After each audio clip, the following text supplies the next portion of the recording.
ഓം മഹാലക്ഷ്മീ നമസ്തുഭ്യം നമസ്തുഭ്യം സുരേശ്വരി ഹരിപ്രിയേ നമസ്തുഭ്യം ദയാനിധേ. ആത്മഭാവങ്ങളെ, പുരാണങ്ങളിലൂടെയുള്ള നമ്മുടെ തീർത്ഥയാത്രയിൽ ഇന്നത്തെ കഥ ബ്രഹ്മദേവൻ ചന്ദ്രനായി പിറവിയെടുത്തതാണ്. പ്രിയരെ, ഒരിക്കൽ ബ്രഹ്മാവ് ധ്യാനനിഷ്ഠനായി സൃഷ്ടികർമ്മത്തിൽ ഏർപ്പെട്ടിരിക്കുകയായിരുന്നു. അപ്പോൾ അദ്ദേഹത്തിന്റെ ഉള്ളിൽ അടക്കാനാവാത്ത കാമാവേശമുണ്ടായി. ആ വികാരത്തിൽ നിന്നും സരസ്വതി ദേവി പിറവിയെടുത്തു.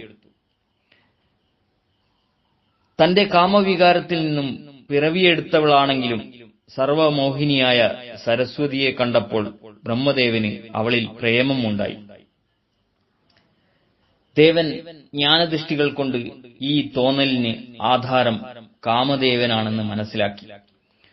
പുത്രിയോട് കാമം തോന്നിച്ചതിൽ ബ്രഹ്മദേവന് കാമദേവന്റെ മേൽ അമർഷമുണ്ടായി.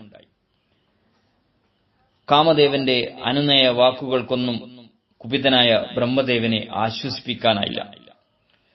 സ്വപുത്രിയിൽ പ്രേമം തോന്നിക്കുന്നതിന് ഇടവരുത്തിയ അല്ലയോ കാമദേവ, നീ ശിവപരമാത്മാവിന്റെ നേത്രാഗ്നിയിൽ ജ്വലിക്കട്ടെ എന്ന് ബ്രഹ്മദേവൻ കാമദേവനെ ശപിച്ചു. ശാപം ഏറ്റുവാങ്ങിയ കാമദേവൻ ബ്രഹ്മാവിന്റെ സവിധത്തിൽ നിന്നും മാറിപ്പോയെങ്കിലും ബ്രഹ്മദേവന്റെ ഉള്ളിൽ ഉടലെടുത്ത വികാരം അടങ്ങിയില്ല.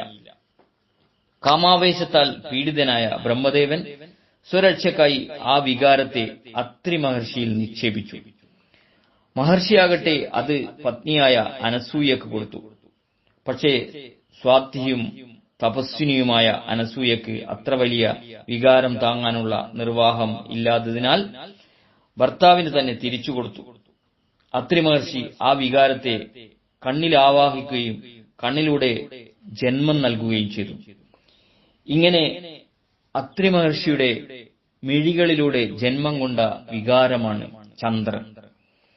ചന്ദ്രോദയത്തിൽ കാമുകീ കാമുകന്മാർക്ക് കാമവികാരമുണരുന്നത് ഇക്കാരണം കൊണ്ടാണെന്ന് ബ്രഹ്മാണ്ഡ പുരാണം പറയുന്നു. സ്നേഹപൂർവം, രഞ്ജൻ, കയനാട്.